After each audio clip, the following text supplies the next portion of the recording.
I'm so grateful to be here. My name is Portia Riggins. I have filed as a candidate of Austin City Council District 1.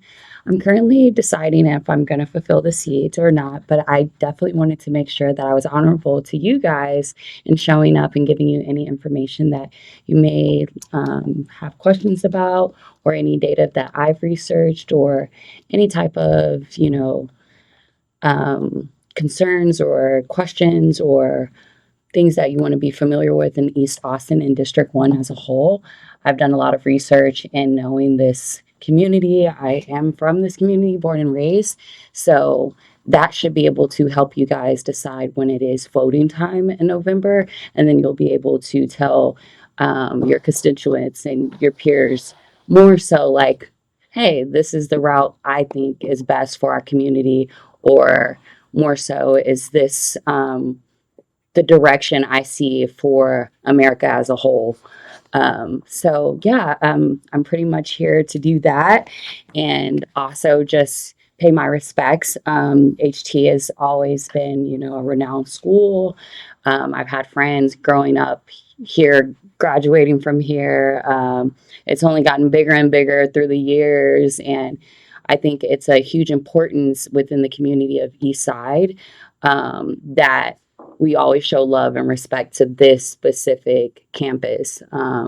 I grew up going to Mount Olive Baptist Church that's right across the street since I was a kid. My family still goes there. My great grandmother, she's like 90 and she goes there. So this is my community, and I want different community goers to be able to make the right decisions about their community. And you guys have the power. You guys have the leadership. You guys have the direction. Um, and you guys, honestly, you guys will lead the way. And you guys have to also know that and understand that your voting power matters.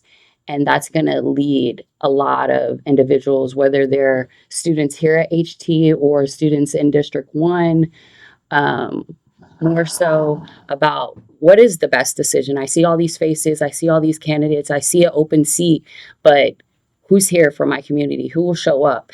And they have the resume, but can they do the work that will be able to help the quality of my life? Not so, the quality of just developers and so sort. Of course, we want to do that because we want to build up, of course, but also your neighbors and those who are near you. And, whether they're unhoused or they're, just someone that is from CEO to janitor, how are they helping the quality of life of every individual? That's important. That's important for just moral compass, and as well as to see the advancement of our community. And so when you start to like really look into that, and really like focus on the people, I feel that you'll start to actually start to see the community move and shift into a, vision that you've always wished for. But yeah, I would love to like open the floor up to questions or any information of like, hey, what are some of the things that you've researched or seen? Whatever your questions may be, I'm open to answering at my best ability. Yes. My name is Mahogany. Nice. I'm a senior here. I transferred here 2 years ago, fall 2024. You answered the first couple of my questions. You gave us backstory, and you obviously grew up here. It's interesting you mentioned that church down the street because we go there. Mm-hmm. So, what are some of the gaps and certain things that you've witnessed happening in this community that made you go, okay, I need to insert myself. I need to make sure I don't continue seeing this for the next generation. What are some of the missed marks that you witnessed here? I would say that just outside looking in, because I've never been a politician, and I think it's starting to show, especially when I'm knowing that other people got more powerful friends than me.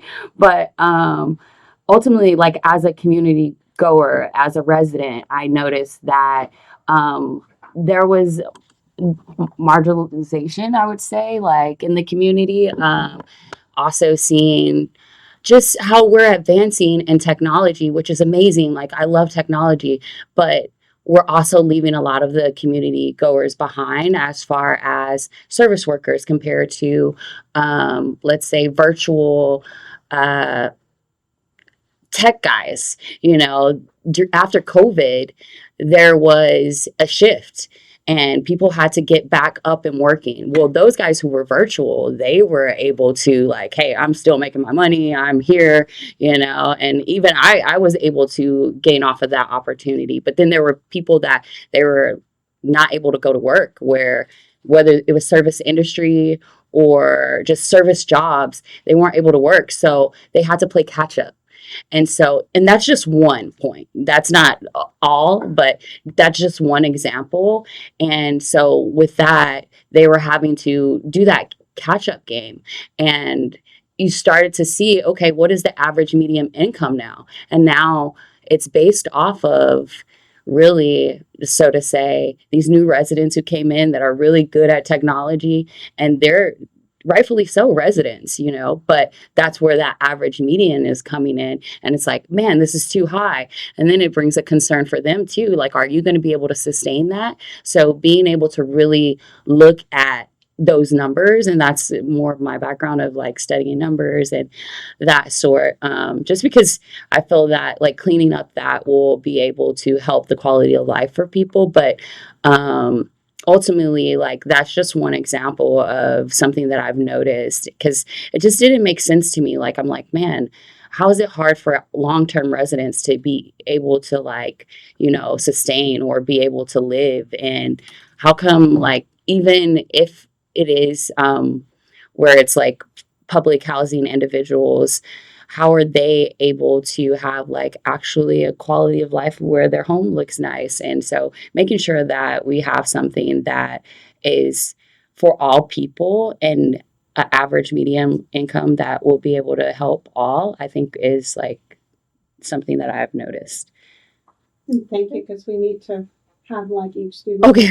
Sorry. Yeah, I'll try to make it quick. I'm so sorry. Thank you for your answer. Yeah, no problem. It was a great answer. So, Thank you. my name is Dakari Wilkes, and I love the topic that we're on right now because it transitioned from us saying how the past and present are different and it's changing times. We are in changing times. Right.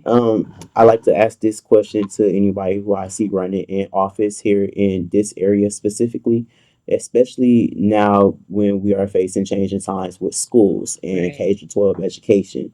So, in this area, one of the longstanding schools, Blackshire Elementary, is closing down.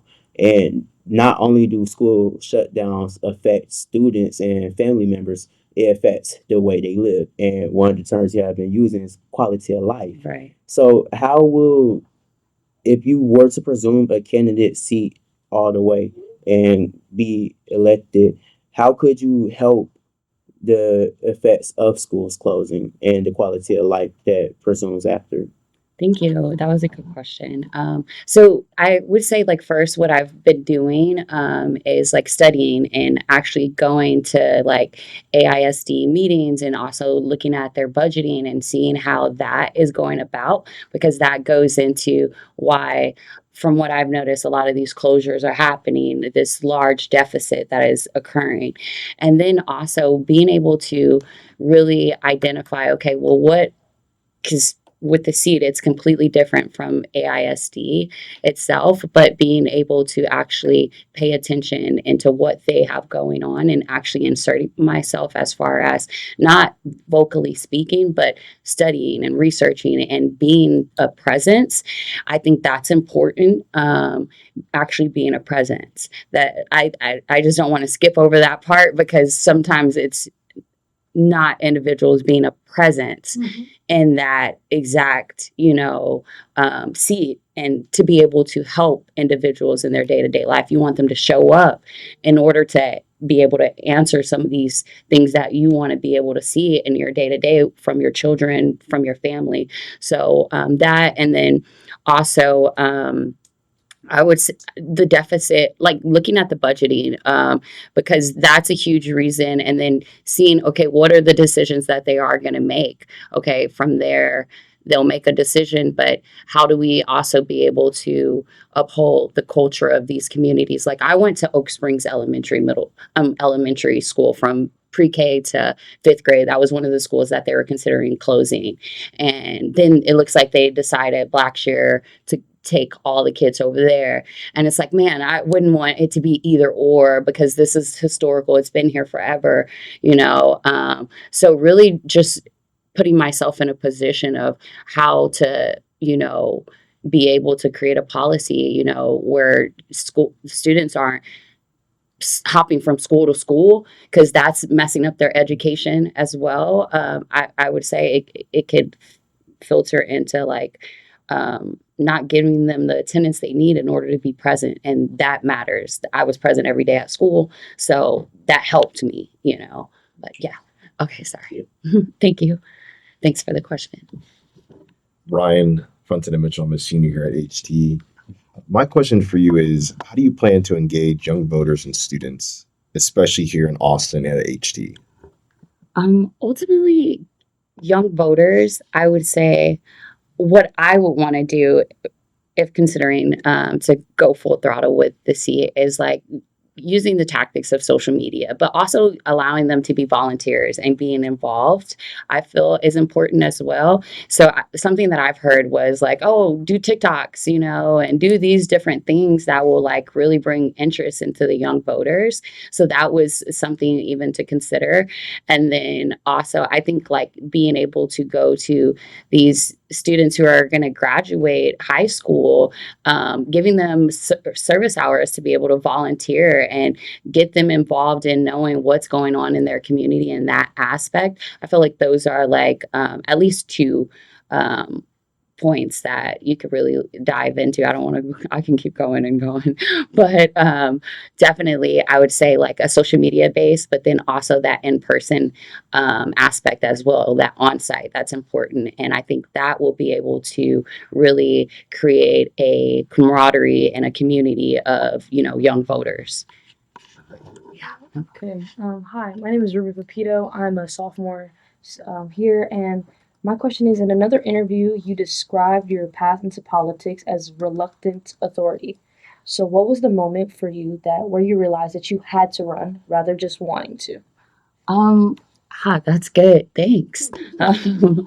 I would say like just coming from a low income family and coming from impoverished and not really seeing it advance, not seeing the quality of life advance, but like hearing the hearsay of like people looking down at that, you know, when really it's a system that could be able to be put in place that could help everybody's quality of life. And so that just allowed me to know like, man, a lot of the leaders that I've seen around, I would love for them to step up in this position. They're qualified, but then I didn't see any because the game of politics, I guess, can be conflicting. And I'm just learning that, but I was my whole reason was more so like being able to help my quality of life as well as my neighbors in my community, whether they saw that they needed it or not. I thought for me to see them have a better life than they could even imagine.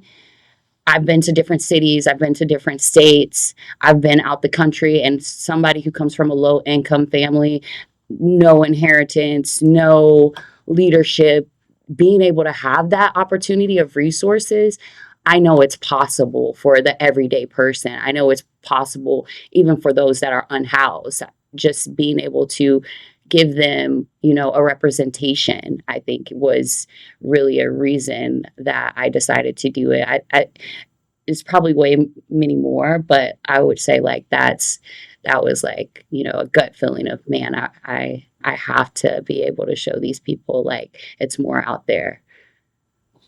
Yeah. My name is Amari Nelson, and I have one question is really broken down into two. But as a model and a woman of color, why do you find it important to run for the District 1 seat? What situation, spaces, and things have brought you to run for this position? So why did I consider to run? Yes. Okay. it goes into that reluctant authority. I never considered to actually run. I had a goal, like maybe when I was in my 40s, I was like, oh, I'll probably try it out then and see how things are going. But now I seen that the seat was open. I seen that there was a large difference in the community. There are new homes that are built, but then there's homelessness. If you go to specific streets on the east side that are really tough in sight, not the best aesthetic, not improved infrastructure. And being a kid, couldn't wait to the 2000s to be able to say, man, this is like the life of, the innovation and not seeing it improve, at least in the communities that I grew up in.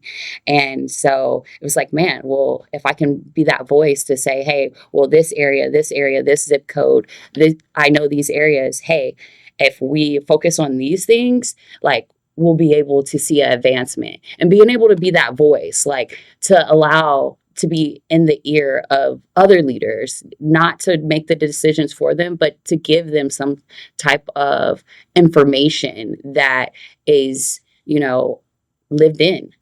So I have that lived in experience to be able to give that.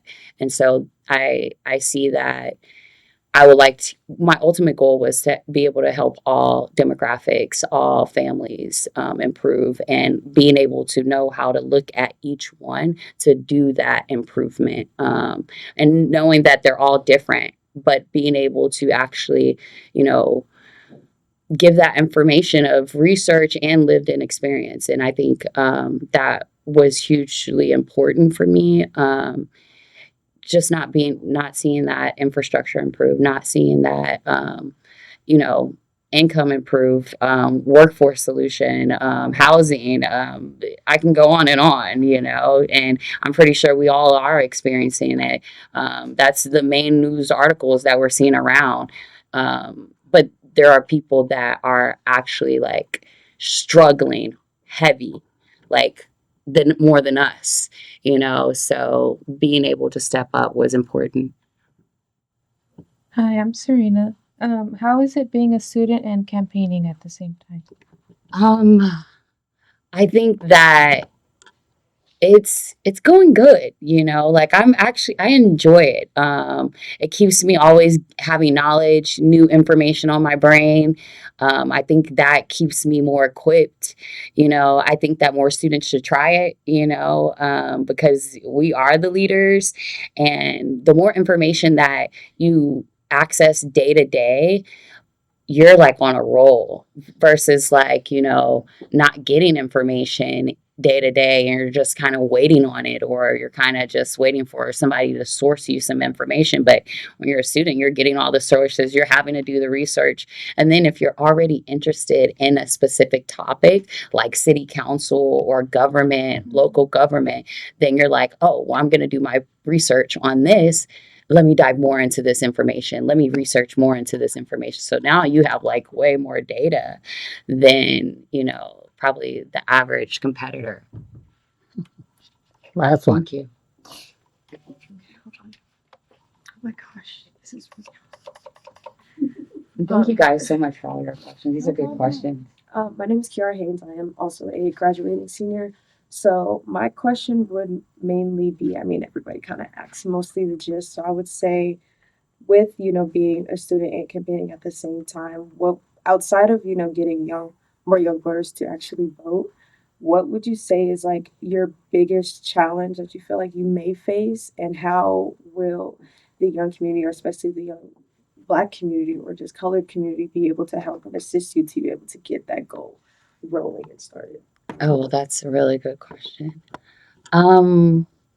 Man, honestly, leading up to this point, I didn't feel that there were any complications in the way. I would say, like, in the last 2 weeks, it has been.